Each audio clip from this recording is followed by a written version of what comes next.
So student, आज से हम लोग कुछ टाइम के लिए ये ऑनलाइन मोड में पढ़ने की कोशिश करेंगे, क्योंकि आपको पता है जो पिछले कुछ दिनों हुआ है तो वो थोड़ा ठीक नहीं है। तो जिसके चलते हमको इस वे में पढ़ना पड़ रहा है, क्योंकि आपका एग्ज़ाम्स भी आ रहा है। डॉन बॉस्को का तो अभी आ जाएगा और फिर उसके बाद एसएफसी का भी है और हमारा कुछ चैप्टर्स बाकी हैं। तो उसके चलते मैंने ये सोचा है कि कम से कम आप लोगों का सिलेबस ना रुके और काम होता रहे। तो अभी तो ये मैं अपने मोबाइल से कर रहा हूँ। आप लोग थोड़ा सा इसको कोशिश करें कि इसे पढ़ने के बाद बुक में एक बार पढ़ें, ठीक है। तो चलिए हम लोग स्टार्ट करते हैं। टॉपिक यहाँ पीछे के पैसिव ट्रांसपोर्ट वगैरह ये मैं थोड़ा सा बाद में समझा दूँगा। अभी हम लोग टर्जिडिटी एंड फ्लैसिडिटी से पढ़ रहे हैं, ओके।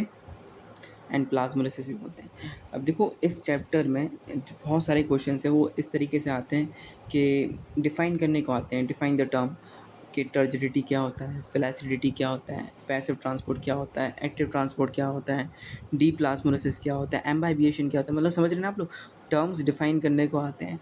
और इसी चैप्टर से आप लोगों का इसको डिफरेंस बिटवीन में भी आ जाता है। तो आप लोगों मतलब इसमें वन वर्ड से रिलेट करके बहुत ही कम ऐसा है कि क्वेश्चंस आते हैं। तो आप लोगों को इस तरीके से लर्न करना है इस चैप्टर को कि डिफाइन द टर्म्स और डिफरेंस बिटवीन आपके तैयार होना चाहिए। आपका बहुत अच्छे से प्रिपेयर होना चाहिए एग्जाम्स में है, और आपने ने 2 मिनट के अंदर उसको लिख देना है, ओके। सो हम लोग स्टार्ट करते हैं टर्जिडिटी, ओके। तो मैं इसके बारे में पहले भी बता चुका था कि टर्जिडिटी क्या होती है। मैं थोड़ा सा एक्सप्लेन कर रहा हूँ। क्या होता है, अगर हमारे पास कोई सेल है, सेल में पता होगा प्लांट सेल है तो न्यूक्लियर थोड़ा साइड में होगा, ये सब कुछ वैक्यूल होगा, ऐसा कुछ। और अगर हम लोग इस प्लांट सेल को क्या कर दें, ये हाइपोटोनिक सॉल्यूशन के प्लेस कर दें, हाइपोटोनिक सॉल्यूशन में क्या कर दें, इसको प्लेस कर दें, तो आपको पता है यहाँ पे क्या होगा, एंडोऑस्मोसिस होगा। तो ये जो वाटर है, ये वाटर कहाँ पे एंटर करेगा, सेल में एंटर करना शुरू कर जाएगा। और जब ये वाटर सेल के अंदर एंटर करेगा तो सेल क्या हो जाएगा, स्वेलअप हो जाएगा। सेल के स्वेलअप होने की कंडीशन को हम लोग क्या बोलते हैं, टर्जिडिटी बोलते हैं, ओके। मे बी आप लोग को बहुत इजीली समझ में आया होगा। हम लोग ने बहुत सारे एग्जांपल्स भी देखे थे, जैसे कि एक ग्राम्स वाला या किडनी बीन्स, है ना। तो ये सारे होते हैं, हम लोग पानी में डाल देते हैं, भिगो देते हैं, उसके बाद क्या होता है, वो स्वेलअप कर जाता है, ओके। सो मे बी आपको ये बात तो समझ में आ गई होगी। फ्लैसिडिटी क्या होता है, अच्छा हम लोग थोड़ा पॉइंट से देखते हैं एंड देन पहले मैं एक्सप्लेन कर देता हूँ फ्लैसिडिटी क्या होता है, okay. So what is flaccidity.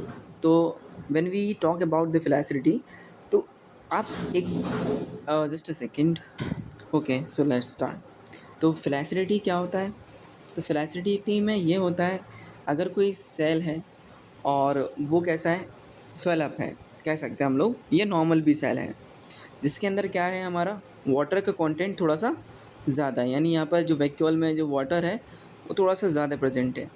और अगर इस सेल को हम लोग हाइपरटोनिक सॉल्यूशन में प्लेस कर दें, आपको पता होगा हाइपरटोनिक सॉल्यूशन क्या होता है। हाइपरटोनिक सॉल्यूशन में जो सॉल्ट होता है वो ज़्यादा होता है, यानी वाटर का कंटेंट कम होता है कुल मिला करके। तो जो ये वाटर है ये क्या करता है, आउटवर्ड मूवमेंट शो करता है। ये कैसा मूवमेंट शो करता है, आउटवर्ड मूवमेंट शो करता है। अगर सेल क्या करेगा, आउटवर्ड मूवमेंट शो करेगा, तो ये सेल कैसा हो जाएगा, फ्लैशिड हो जाएगा, ओके। फ्लैशिड मतलब थोड़ा चपटा, मतलब सॉरी चपटा, ये कैसा हो जाएगा, थोड़ा सा सिकुड़ जाएगा, ओके। तो आपको ये दिख रहा होगा टर्जिड सेल है। अभी मैंने इसको क्या किया है, प्लेस किया है कहाँ पर, हाइपरटोनिक सॉल्यूशन में। हाइपरटोनिक सॉल्यूशन में किया है तो आप लोग को ये थोड़े से कॉर्नर दिख रहे होंगे कैसे हो रहे हैं, धीमे धीमे खाली होते जा रहे हैं, यानी हमारा सेल कैसा हो रहा, सिकुड़ता जा रहा है ना, धीमे धीमे। देखो तो यहाँ पर क्या हो गया, देख रहे हो सेल कितना सा बचा, मतलब सेल के अंदर का जो कंटेंट है वो कितना सा बचा है, तो काफ़ी कम बचा। तो इस तरीके के सॉल्यूशन का अपन क्या बोल देते हैं, हाइपरटोनिक सॉल्यूशन। और जब ये हमारा सेल की कंडीशन है, इस कंडीशन को फ्लैसिडिटी बोल देते हैं, ओके। सो आप लोग को ये बात बहुत ईजिली समझ में आ गई होगी, ओके। और इसी को हम लोग क्या बोल, अच्छा का डिफरेंस आता है कभी कभी कि फ्लैसिडिटी और क्या नाम है, प्लाज्मोलिसिस में क्या डिफरेंस है। पहले प्लाज्मोलिसिस और समझ लो। प्लाज्मोलिसिस में क्या होता है, सेम यही चीज़ होती है कि वहाँ पर भी क्या होता है, सेल के अंदर का जो कंटेंट है वो बाहर, सॉरी, सेल के अंदर के जो कंटेंट में वाटर का मॉलिक्यूल्स है वो वाटर बाहर आ जाता है, उसे हम लोग क्या बोल देते हैं, प्लाज्मोलिसिस बोल देते हैं। तो फ़र्क क्या है, प्लाज्मोलिसिस में क्या होता है, जो हाइपरटोनिक सॉल्यूशन होता है, समझना, जैसे मान चलो ये मैंने hypertonic solution co dot dot कर रहा हूँ, ये हाइपरटोनिक सॉल्यूशन है किसमें, प्लाज्मोलिसिस में। समझिएगा, प्लाज्मोलिसिस में जो हाइपरटोनिक सॉल्यूशन होता है उसमें सॉल्ट का जो कंसंट्रेशन होता है वो ज़्यादा होता है। फॉर एग्जांपल मैंने कही 10% सॉल्ट का कंसंट्रेशन है इस सॉल्यूशन के अंदर, ओके। और वहीं अगर हम लोग बात करें फ्लैसिडिटी वाले में या फ्लैसिड वाले में, तो उसमें जो सॉल्ट का कंसंट्रेशन होता है वो काफ़ी कम होता है, मे बी 1%, 2%, इतना कुछ, या 5%। कहने का मतलब, अगर हम लोग बात करें, कंपैरिजन करें किसमें, प्लाज्मोलिसिस में और फ्लैसिडिटी में, तो काम दोनों का सेम है, बट क्या है, कंसंट्रेशन ऑफ सॉल्यूट या हम लोग बोलें सॉल्ट, वो कैसा है, ज़्यादा होता है किसमें, प्लाज्मोलिसिस सॉल्यूट में। और अगर हम लोग बात करें कम किस में होता है, तो फ्लैसिडिटी में होता है। तो आप लोगों को ये थोड़ा बहुत अच्छे से आना चाहिए, ओके। तो आपको मे बी ये टर्म समझ में आ गए होंगे। अब ज़रा सा टर्जिडिटी को लेकर के हम लोग थोड़े से कुछ पॉइंट्स देखते हैं। जैसे कि फर्स्ट पॉइंट है, ये काफ़ी इम्पॉर्टेंट पॉइंट है, इससे रिलेट करके कई बार हमारा आता रहता है क्वेश्चन कि टर्गर प्रेशर क्या होता है और वॉल प्रेशर क्या होता है। आप लोग बोर्ड एग्जाम्स में देखेंगे, आपको कई बार ऐसा मिलेगा कि ये क्वेश्चंस आपके फेवरेट क्वेश्चंस में से एक होगा, ओके। तो टर्गर प्रेशर क्या होता है, आप लोगों को वो थोड़ा सा दिमाग में इमेज रखिएगा सेल का। जब हमारा सेल क्या हो जाता है, स्वेलअप कर जाता है, तो जब सेल स्वेलअप करेगा तो ऐसे नहीं लगेगा, मतलब फूटने टाइप का नहीं होगा ना, बट क्या होता है कि हमारा सेल, जो प्लांट सेल होता है, उसमें क्या होती है, सेल वॉल होती है। सेल वॉल होती है तो वो थोड़ी रिजिड होती है, तो ये क्या करती है, कंप्रेस कर देती है। मतलब कंप्रेस का मतलब ऐसा नहीं, दबा नहीं देती, मतलब बाहर जाने नहीं देती है वाटर के मॉलिक्यूल्स को, ठीक है।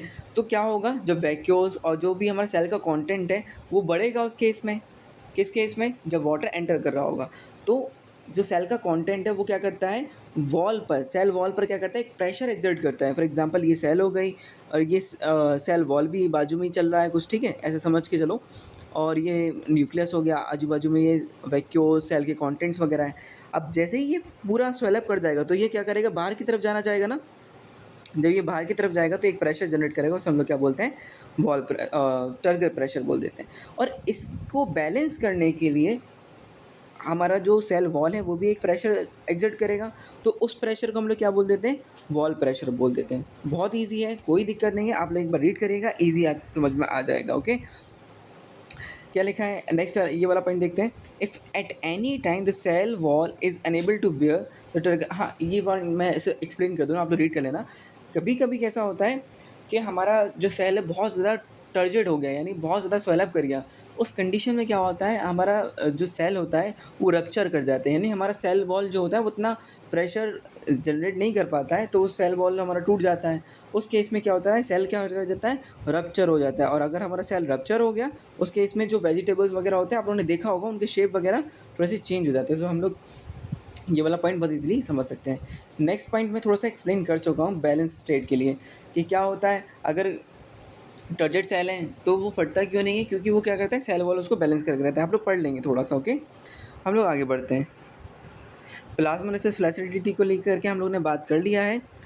टर्म डिफाइन के लिए ये आप लोगों के लिए मैं बोल रहा हूँ कि ये IMP है, इम्पॉर्टेंट भैया, ज़रूर से करें, स्टार लगाओ ये सारे टर्म्स के लिए।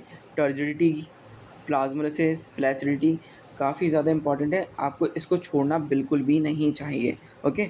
चलें आगे बढ़ते हैं।